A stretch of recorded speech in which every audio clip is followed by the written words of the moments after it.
అందరికీ మన ప్రభువును రక్షకుడైన యేసుక్రీస్తు వారి పేరిట ప్రత్యేకమైనటువంటి వందనాలండి.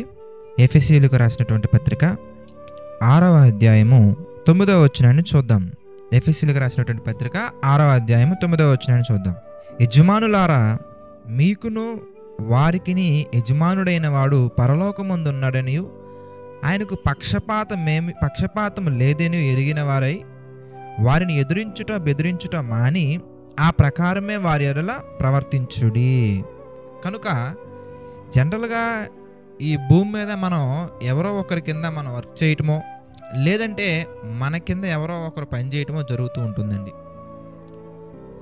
దేవుడు మనల్ని ఉంచినటువంటి స్థితిని బట్టి మన కింద ఒకరు పని చేయటం అవ్వచ్చు, లేదా మనమే ఒకరి కింద పని చేయడం అవ్వచ్చు, జనరల్గానే జరుగుతూ ఉంటుంది. అయితే ఇలాంటి పరిస్థితుల్లో మనుషులుగా మనం ఒకవేళ ఒకరి కింద పనిచేసే స్థితిలో ఉండుంటే గనక మనం ఏం చేసే అవకాశాలు ఉన్నాయంటే, దేవునికి భయపడకుండా మనుషులకు భయపడి మనుషులను దృష్టిలో ఉంచుకొని వారు ఉన్నప్పుడు మాత్రమే పనిచేస్తూ వారు లేనప్పుడు పని చేయకుండా ఆ పనిని నెగ్లెక్ట్ చేస్తూ ముందుకు వెళ్ళే స్థితిలో కొంతమంది ఉండే అవకాశాలు ఉన్నాయి.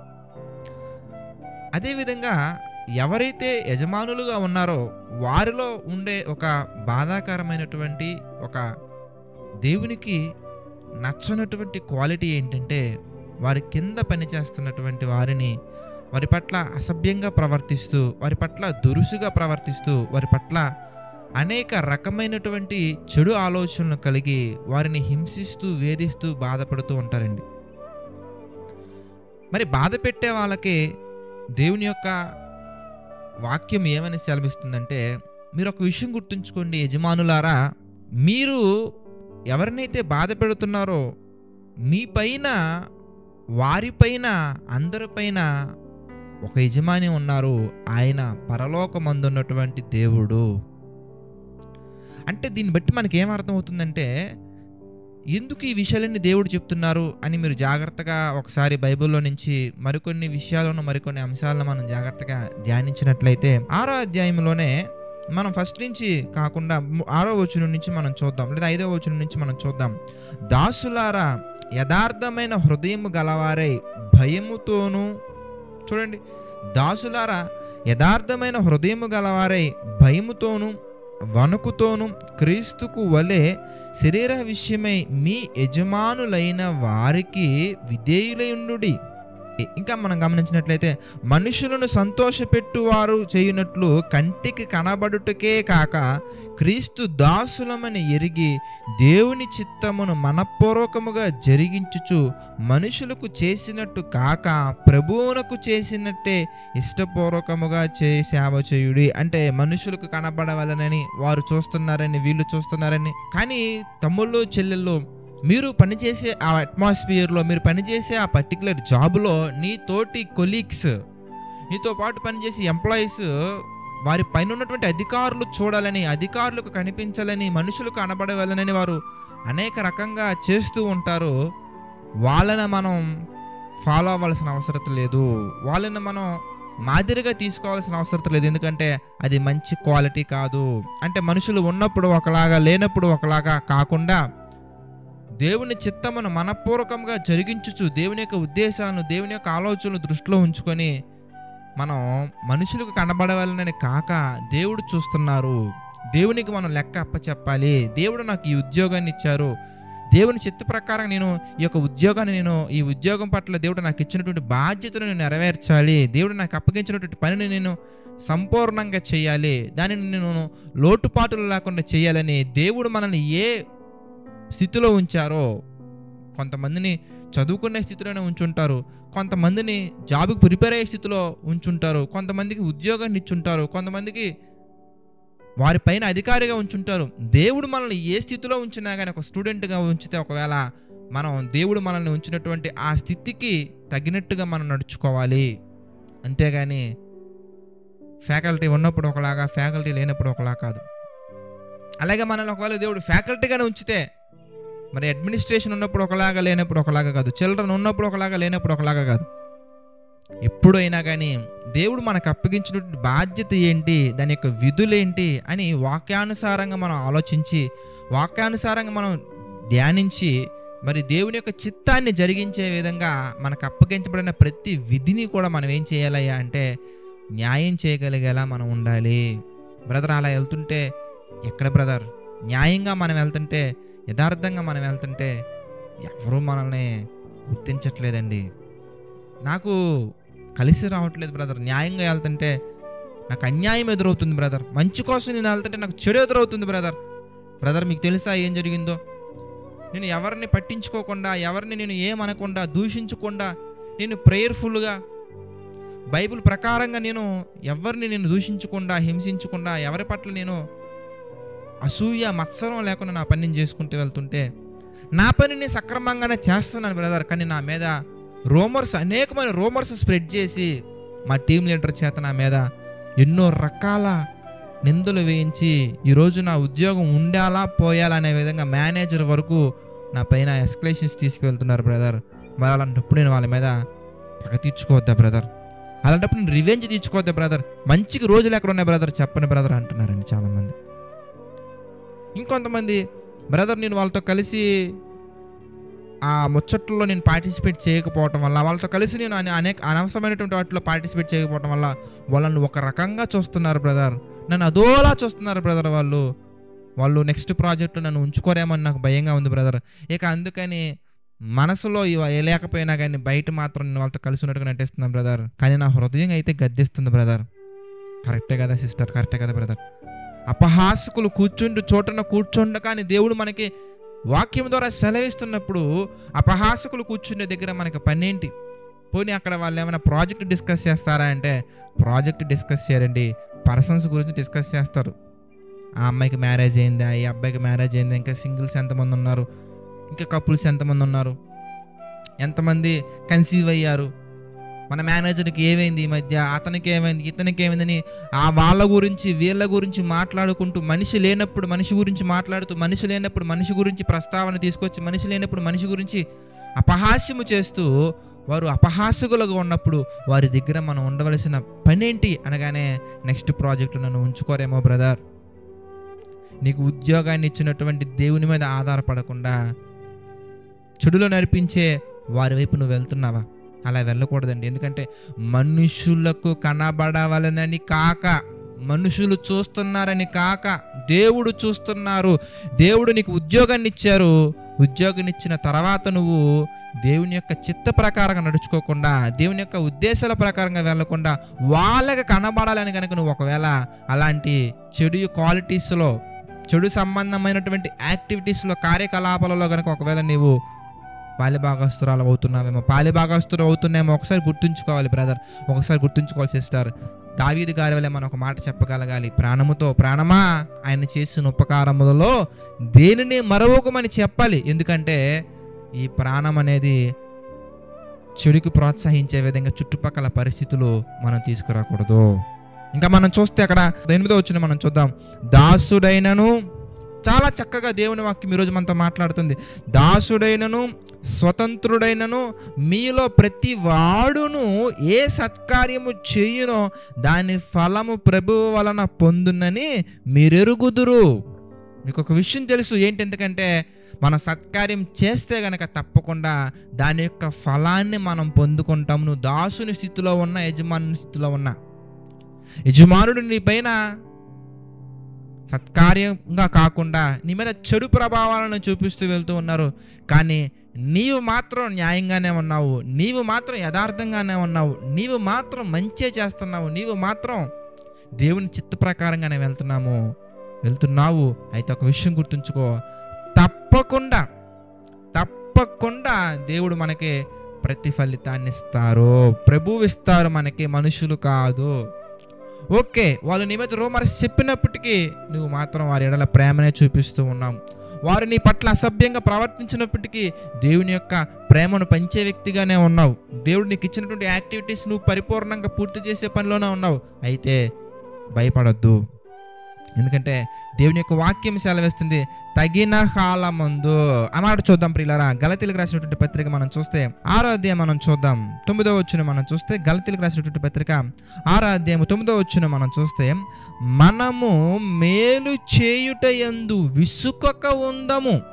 సరే, ఎవరు ఎన్నైనా చేయనివ్వండి, ఎవరు ఎన్నైనా మన మీద తీసుకుని రానివ్వండి అంటారు, నా నిమిత్తము జనులు మిమ్మును హింసించుదురు, దూషించుదురు, అవమానపరచుదురు, అప్పుడు మీరు సంతోషించి ఆనందించడని చెప్తున్నారు తప్ప ఎలాగో ప్రతిఫలం రావట్లేదు కదా అని మనం ఏది పడితే అది చేయకూడదు.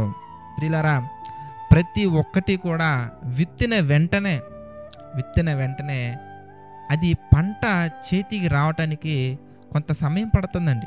వరికి కొంత సమయం పడుతుంది, టొమాటోకి కొంత సమయం పడుతుంది, ఎండుమిర్చికి కొంత సమయం పడుతుంది, మిర్చికి కొంత సమయం పడుతుంది.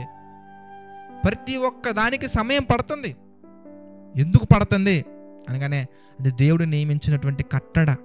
అదేవిధంగా నీవు చేసినటువంటి మంచికి సంబంధించినటువంటి ఆ ఫలాలను నువ్వు కోస్తావు. ఇప్పుడు 1 డేలోనా 2 డేలోనా కాదండి. ప్రసంగి గ్రంథం 3వ అధ్యాయం 1వ వచనంలో దేవుడు చక్కగా మనతో మాట్లాడతారు, ప్రతి దానికి సమయము కలదు. దాన్ని మనం గుర్తించగలగాలి. ప్రతి దానికి సమయం ఉంది. ప్రతి దానికి నువ్వు మంచి చేసావా, సమయం ఉంది. చెడు చేసావా, సమయం ఉంది. Don't worry. మనుషుని దృష్టిలో ఉంచుకొని దేవుని దృష్టిలో ఉంచుకోకుండా నీ కొలీగ్స్ ఏదో అన్నారని చెప్పేసి కల్మషంతో కూడినటువంటి పనుల్లోకి వెళ్ళిపోతున్నావా? జాగ్రత్త బ్రదర్, జాగ్రత్త సిస్టర్, సమయం ఉంది. ఈరోజు అవమానపరచబడే స్థితిలో ఉన్నప్పటికీ ఆయన అవమానాన్ని తీసి నీకు ఏం చేస్తారండి?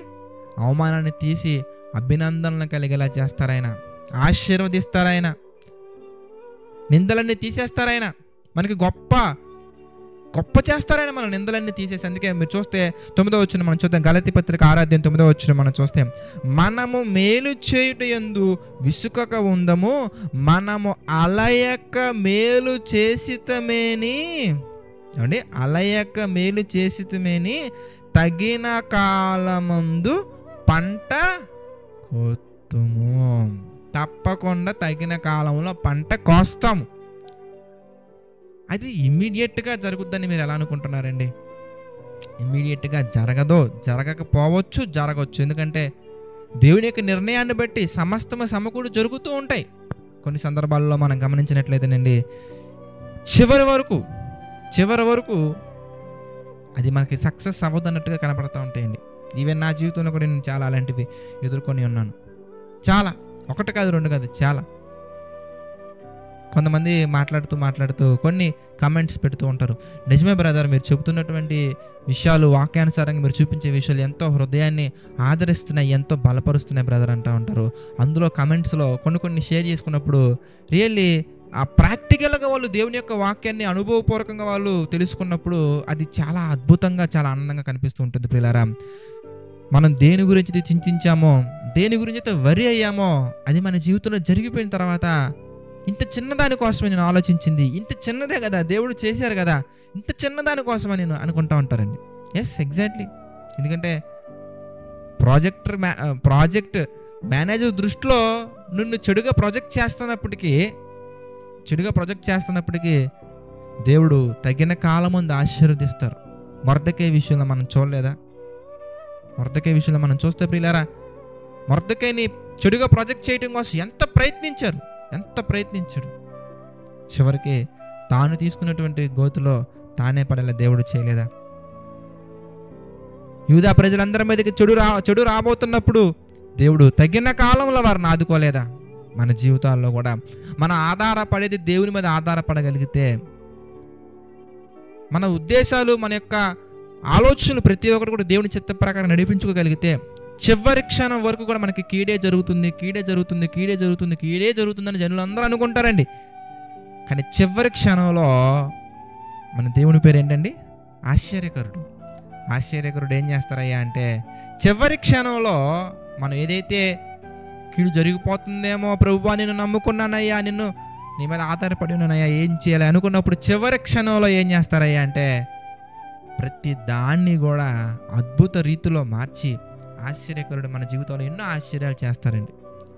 మనం ఇశ్రాయేలీయుల దగ్గర కూడా మనం చూడొచ్చు పిల్లలు, వెనకాల ఐగుప్తులు పరిగెత్తుకుంటూ వస్తూ ఉంటారండి, తరుముతూ వస్తూ ఉంటారండి, ఎదుట ఎర్ర సముద్రం వస్తుందండి. అందరూ భయపడుతున్నారండి, దైవజనుడు తప్ప. అందరూ భయపడుతున్నారండి, దేవుని పిల్లలు తప్ప. అందరూ భయపడతారండి, దేవుని సంబంధులు తప్ప. దేనికంటే ఎదురుగా వచ్చింది సముద్రం అంత సమస్య అయినా కానీ సెకండ్లో క్లియర్ చేయగలిగినటువంటి సేవియర్ మన వెనకాల ఉన్నారు. కనుక ఎంత పెద్ద సమస్య అయినా కానీ ఆయనకి తీయటానికి సెకండ్స్లో పని ప్రియులారా. కనుక మనం మేలు చేస్తూ వెళ్దామండి. మనల్ని ఎంతమంది చెడు వైపు ప్రోత్సహిస్తున్నా కానీ మన పట్ల ఉంటారు చాలామంది, అనేక మంది మన మీద నెగిటివ్స్ చెప్తూ, మన మీద రూమర్స్ స్ప్రెడ్ చేస్తూ, మన గురించి చెడుగా ప్రచారం చేస్తూ, మనం ఉన్నటువంటి ఏరియాలో, మన ఉన్నటువంటి డొమైన్లో మనం ముందుకు వెళ్ళనివ్వకుండా, అది జాబ్ అవ్వచ్చు, సేవ అవ్వచ్చు, లేదంటే వేరే ఏ పొజిషన్లో మనం ఉన్నా కానీ మన మీద చెడు ప్రభావం వచ్చే విధంగా అనేక మంది పూరుకొల్పుకుంటారు, అనేక మంది ఇనిషియేషన్ తీసుకుంటారు. బట్ మీరు మాత్రం దేనికి భయపడకండి, దేని గురించి వరి అవ్వకండి. ఎందుకంటే దేవుడు మన పక్షాన ఉన్నారు. తగిన కాలములో ఆయన మనకి మేలు చేస్తారు. కనుక ప్రతి ఒక్కరు కూడా దేవుని మీద ఆధారపడి ఏ సందర్భంలో కూడా, ఏ సమయంలో కూడా చెడుకు అవకాశాన్ని ఇవ్వకుండా ఆయన చిత్త ప్రకారంగా ముందుకెళ్తారని మనస్ఫూర్తిగా ఆశిస్తున్నాను. ప్రార్థన చేసుకుందామండి. ప్రార్థన. ప్రేమ కలిగినటువంటి, దయగలిగినటువంటి మా ప్రియమైన పరలోకపు తండ్రి, పరిశుద్ధుడ, మహోన్నతుడ, అనేకమైన విషయాలను ప్రభు మాకు తెలియచేస్తూ మీ చిత్త ప్రకారం నడిపిస్తూ ముందుకు తీసుకెళ్తున్నారు తండ్రి. అందును బట్టి మీకే మహిమ, ఘనత, ప్రభావాలు చెల్లించుకుంటున్నాను తండ్రి. మమ్మల్ని అందరినీ మీరు దీవించండి, ఆశీర్వదించండి ప్రభా. అనేకమైన విషయాలను మాకు తెలియచేస్తూ మీ కృపలో తండ్రి స్థిరముగా ఉంచుతూ తండ్రి మమ్మల్ని అందరినీ బలపరుస్తూ ముందుకు తీసుకెళ్తున్నందుకు కృతజ్ఞతాస్తుతులు చెల్లించుకున్నాము తండ్రి. ప్రభా, మరొకసారి ప్రార్థిస్తున్నాము తండ్రి. ఆర్థిక, ఆరోగ్య, మానసిక సమస్యలు తండ్రి కృంగిన ప్రతి ఒక్కరిని మీ చిత్త ప్రకారంగా జ్ఞాపకం చేసుకుని తండ్రి. ప్రతి ఒక్కరు కూడా ప్రభు మీ యొక్క చిత్తాన్ని, మీ యొక్క ఆలోచనను తండ్రి గ్రహించి మీ నామానికి మహిమకరంగా ముందుకు సాగినట్లుగా సహాయించండి ప్రభా. మీ కృపలో దీవించండి, ఆశీర్వదించండి తండ్రి. ప్రభా, కృంగిన వారి హృదయాన్ని మీరు లేవనెత్తండి.